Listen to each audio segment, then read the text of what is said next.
پکارا جاتا تھا یا ریفر کیا جاتا تھا. اب اس نے لکھ دیا کہ اگلی باری تمہاری ہے ڈاکٹر. تو یہ جو تھا ایک ایشو بن گیا. اور ہوا کیا کہ جب سیکورٹی فورسز کو پتہ چلا تو انہوں نے کہا کہ اس ایلیمنٹ کو تو یہیں پہ دبانا چاہیے ورنہ یہ کوئی عرب سپرنگ کی طرح یہاں پہ موومنٹ نہ بن جائے. یہ پتہ نہیں کس نے لکھا ہے. تو 2 دن کے بعد پتہ چلا جی اس اسکول کو سراؤنڈ کر لیا ہے اور سیکورٹی فورسز نے 14-15 بچے جن کے اوپر شک تھا کہ ان میں سے کسی نے یہ عبارت لکھی ہے ان سب کو اٹھا لیا اور ان کو لے گئے. اب پھر وہاں سے پتہ ہی نہیں چل رہا تھا ان بچوں کا. تو ان کے والدین جو تھے انہوں نے ہر طرف ہاتھ پیر مارے اور ایک پیسفل پروٹیسٹ بھی کیا. اور اس کے اوپر کیا ہوا کہ فائرنگ ہو گئی. اس فائرنگ میں 2 لوگ مارے گئے. اب اگلے دن جو تھا پروٹیسٹ وہ 2 لوگوں کی نماز جنازہ کا تھا اور اس نماز جنازہ کے اوپر جو ہجوم تھا وہ مشتعل ہو گیا. کراؤڈ جو تھا موب میں کنورٹ ہو گیا. سیکورٹی فورسز کے اوپر بھی حملہ کیا انہوں نے. اس میں کئی فوجی بھی مارے گئے اور پھر یہ ڈمیسکس سے نکل کے الیپو اور گوتو اور 2-3 اور شہر جو تھے سیریا کے ان کے اندر پھیل گئے اور یہ ایک شدت والی تحریک بن گئی کہ ہمارے بچے رہا کرو. اور خبریں آنا شروع ہو گئیں کہ ان بچوں پہ بے انتہا ظلم ہو رہا ہے. 4 مہینے کے بعد تقریباً بشار الاسد نے سوچا کہ یہ اب گلے پڑ جائے گا, ان بچوں کو رہا کر دیں, مرا کوئی نہیں ان میں سے. تو اس نے ان کو رہا کر دیا. لیکن ان بچوں کا حال جو دیکھنے والا تھا وہ علمان الحفیظ. کہا جاتا ہے کہ ان کے ناخن کھینچ لیے گئے, ان کی انگلیاں توڑ دی گئیں, ان کے اوپر اتنا تشدد ہوا کہ وہ بچے ان میں سے کوئی بھی جب وہ ان کو جیل سے چھوڑا گیا تو وہ اپنے پیروں پہ چل نہیں سکتا تھا اور ان کے حلیے جو تھے وہ ڈس فگر ہو چکے ہوئے تھے. تو ان میں یہ معاویہ بھی تھا. لیکن ان بچوں نے بھی جب سیکورٹی فورسز نے ان کو اٹھایا ہوا تھا تو انہوں نے اپنے دوست معاویہ کا نام نہیں اس کو دیا. ان کو دیا کہ جناب یہ اس نے لکھا تھا دیوار کے اوپر, اور ہر ایک کہتا رہا مجھے نہیں پتا. بہرحال وہ بچے چھوٹ. اب جب ان بچوں کی کنڈیشن دیکھی ہے تو اس میں جو ہے سیریا کے اندر وائڈ سپریڈ رائٹنگ شروع ہو گئی اور وہ اتنا زیادہ احتجاج ہوا کہ خود سیرین فورسز کے جو سیرین آرمی تھی اس کے کافی لوگ جو تھے آفسرز اور جوانز جو تھے وہ چھوڑ کے انہوں نے ریزائن کرنا شروع کر دیا. کئی فوجیوں کو تو قتل بھی کیا گیا, یعنی آفیشلی ان کو مرڈر کیا گیا یہ کہہ کر کے کہ یہ سیکورٹی کے خلاف آ رہے ہیں, اسٹیٹ کے خلاف آ رہے ہیں. لیکن بہرحال اب کیا ہوتا ہے اس کے بعد کہ وہ باہر نکلتے ہیں اور لوگ کہتے ہیں کہ اب بشار الاسد جو ہے نا اترے, اس نے ہمارے بچوں پہ بڑا ظلم کیا. اب یہ سارا کچھ ہے نا اس کے بیک ڈراپ میں بہت کچھ ہو رہا ہے.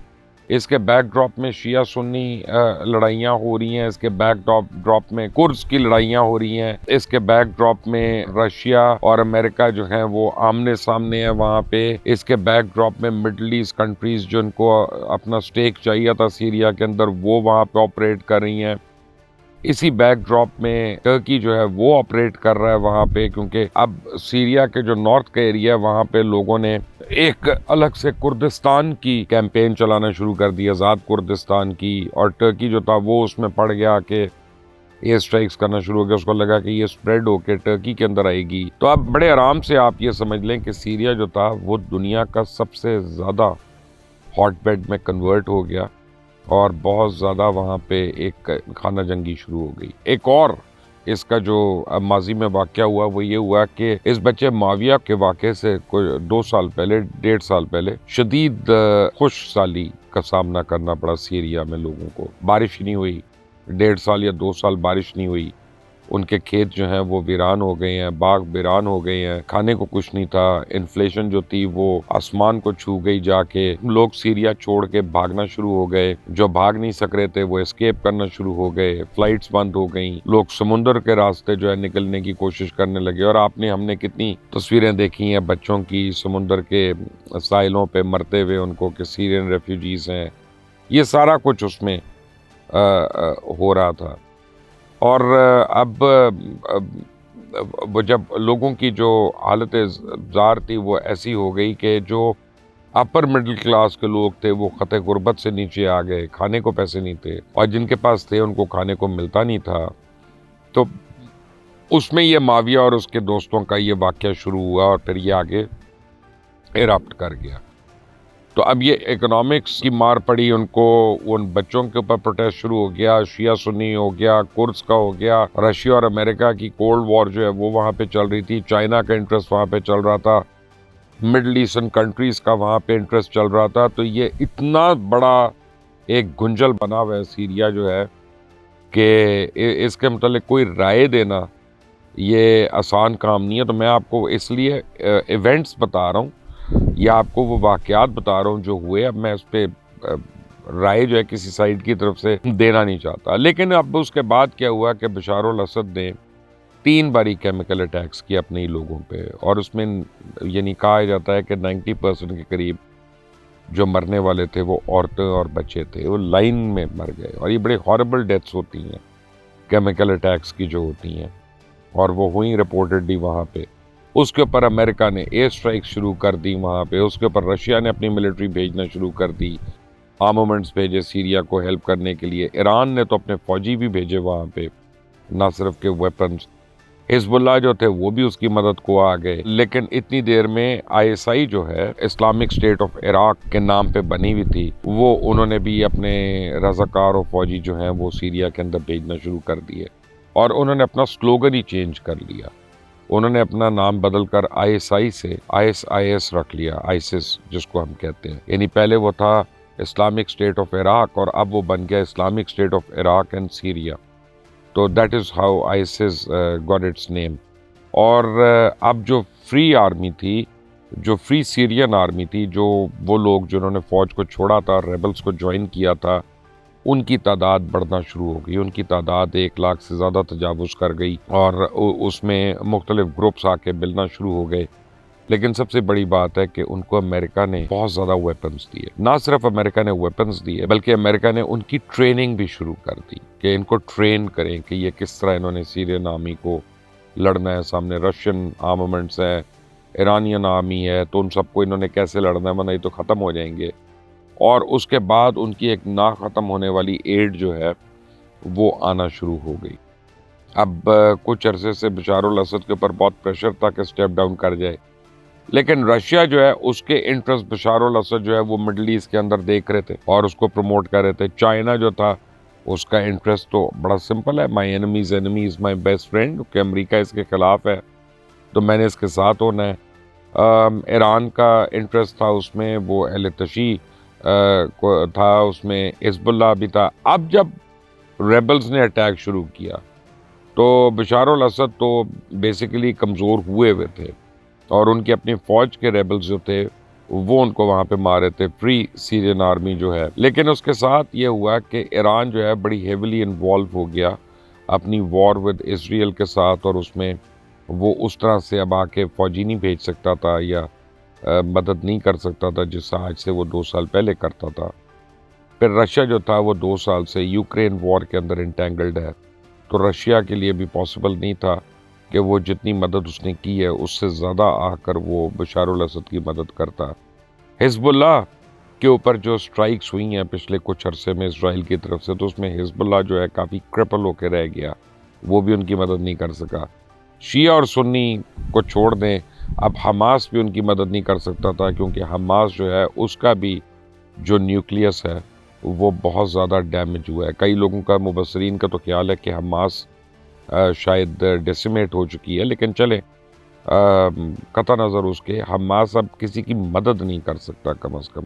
حالانکہ وہ شیعہ آرگنائزیشن نہیں ہے، لیکن جیسے غزہ میں حماس اور حزب اللہ ایک ہے، جیسے فلسطین کی لڑائی میں حماس اور حزب اللہ ایک ہے، تو لوگوں کا خیال تھا شاید وہ یہاں پہ بھی ایک ہوں، لیکن اب وہ مدد نہیں کر سک رہے تھے. تو کل رات سے ہمیں خبریں آنا شروع ہوئیں کہ بشار الاسد جو ہے وہ بھاگنے کی تیاری کر رہے ہیں، اور ان کا جو سٹاپ ہے وہ ممکنہ طور پہ ایران ہوگا، پھر آگے کہیں جائیں گے. اور رات تک ڈمیسکس سے 10 میل دور جو ہیں وہ ریبل فورسز جو تھیں، فری سیرین آرمی جس کو کہہ سکتے ہیں، جو انہوں نے اپنا نام خود لیا ہوا ہے، وہ پہنچ گئے تھے. اور ابھی کوئی 2 گھنٹے پہلے وہ ڈمیسکس کے اندر انٹر کر گئے ہیں. اور اب خبر یہ آ رہی ہے کہ جناب بشار الاسد جو ہیں وہاں سے اپنی فیملی کے ساتھ فرار ہو کے رشیا کی طرف نکل گئے. پہلے ایران کی خبریں آ رہی تھی لیکن اب پتہ چلا ہے کہ وہ رشیا گئے ہیں. اور بیچ میں خبر یہ بھی آئی تھی, کسی نیوز ایجنسی نے دی تھی, یہ کس نے, واٹس ایپ گروپس میں آئی ہے کافی, وہ کہ جناب بشار الاسد کا پلین جو ہے وہ کریش ہو گیا ہے مسٹیریسلی. تو اس خبر کو میں نے چیک کیا ہے تو ایویشن سورسز سے تو ابھی تک مجھے ایسی کوئی خبر نہیں ملی کوئی جو بتائیں کہ کوئی سویلین پلین جو ہے کہیں پہ کریش ہوا ہے, تو اس کی تو ابھی کوئی خبر نہیں آئی. تو میں یہی ایزیوم کر رہا ہوں کہ بشار الاسد جو ہے اپنے فیملی ممبرس کے ساتھ سیف ہیں اور آن روٹ ہیں رشیا کی طرف. اب آگے کیا ہوتا ہے, سیریا کا کیا بنتا ہے, علمان الحفیظ, جتنی قیامت آ چکی ہے وہاں پہ, جتنی وہاں پہ بھوک ننگ افلاس تباہی ہے, جتنی وہاں پہ بیماری ہے, بیماری بھی اس لیے کہ کچھ ایریاز سے جو سیرین آرمی نے جن کو ٹارگٹ کرنا شروع کر دیا, ان کا خیال تھا کہ یہاں سے ریبلز کی مدد ہوتی ہے, یا پروٹیسٹرز جو ہاسپٹلز کو انہوں نے ٹارگٹ کرنا شروع کر دیا. ہاسپٹل کو اس نے ٹارگٹ کیا کہ جو گورنمنٹ کے خلاف ڈیمونسٹریشن کرتے تھے, فائرنگ ہوئی, آگے وہ زخمی ہو گئے, ان کو اسپتال لایا جاتا تھا تو وہیں سے ان کو اریسٹ کر لیا جاتا تھا, ان کو مارنے کے لیے لے جاتے تھے, تو ٹریٹمنٹ نہیں ہو سک رہا تھا. تو ایک مسجد ہے وہاں پہ ڈمیسکس کے اندر کافی بڑی, تو کچھ ڈاکٹرز نے چھپ کر وہاں پہ فرسٹ ایڈ دینا شروع کر دی. تو انہوں نے پھر اس مسجد کے اوپر بھی آ کے حملہ کر دیا اور وہاں پہ اس کا انفراسٹرکچر جو تھا اس کو ختم کیا کہ یہاں پہ تو علاج ہو رہا ہے, ریبلز کا علاج ہو رہا ہے, and so on so forth. تو ایک کافی زیادہ خون ریزی ہوئی ہے. میں نے آپ کہا کہ 4 لاکھ تو یہ فور شور لوگ اس میں ابھی تک مارے جا چکے ہیں, لیکن کچھ لوگوں کا اندازہ ہے کہ اس سے بہت زیادہ جو ہے ہلاکتیں ہو چکی ہیں. تو سیریا کا فیوچر کیا ہے؟ سیریا, یمن اور عراق, یہ 3 ایسے ملک لگ رہے ہیں کہ جو لگتا ہے کہ 2025 کے اندر ان کی جغرافی چینج ہوگی. یا تو یہ 100 سے زیادہ ممالک میں کنورٹ ہوں گے اور مختلف حصوں میں نئے ملک بنیں گے, یا اپنا جو ہے یہ 2 سال کے بعد ایسا ہو جائے گا. لیکن اب وہ کہتے ہیں نا کہ نوشتہ دیوار ہے یہ اب, کہ اٹس ریٹن آن دا وال, کہ یہ 3 ممالک جو ہیں ادھر تو جغرافی بدلنے والی ہے. تو آنے والے دنوں میں مڈل ایسٹ کے لیے بڑے یعنی گہرے اثرات مرتب ہوں گے اس ساری خانہ جنگی کے. اور اس کے بعد مجھے یقین ہے کہ مزید مڈل ایسٹ کے جو ممالک ہیں ان میں جو ہے وہ لوگ سوچنا شروع ہو جائیں گے کہ اگر ان کے ملکوں میں ڈکٹیٹرز ہیں تو کیا ان کو وہ چاہیے, کہ ان کو تبدیلی چاہیے. اور یہ نہ سمجھیے گا کہ آج بشار الاسد اگر اڑ گیا تو یہ معاملہ یہاں پہ ختم ہونے والا ہے. یہ عرب سپرنگ سے شروع ہوا تھا. 12 سال پہلے معاویہ نے دیوار پہ ایک جملہ لکھا تھا. آج معاویہ جو ہے وہ فری سیرین آرمی کے ساتھ رات کو دوبارہ ڈمیسکس میں اتنے سال کے بعد انٹر ہوا, لیکن اب وہ 12 سال کا بچہ نہیں ہے. اب وہ تقریباً 24 سال کا ایک نوجوان ہے جو فریڈم فائٹر ہے اور وہاں پہ لڑ رہا ہے. تو اب ایسے جتنے بھی بچے ہیں وہاں پہ, وہ اگر سوچنا انہوں نے شروع کر دیا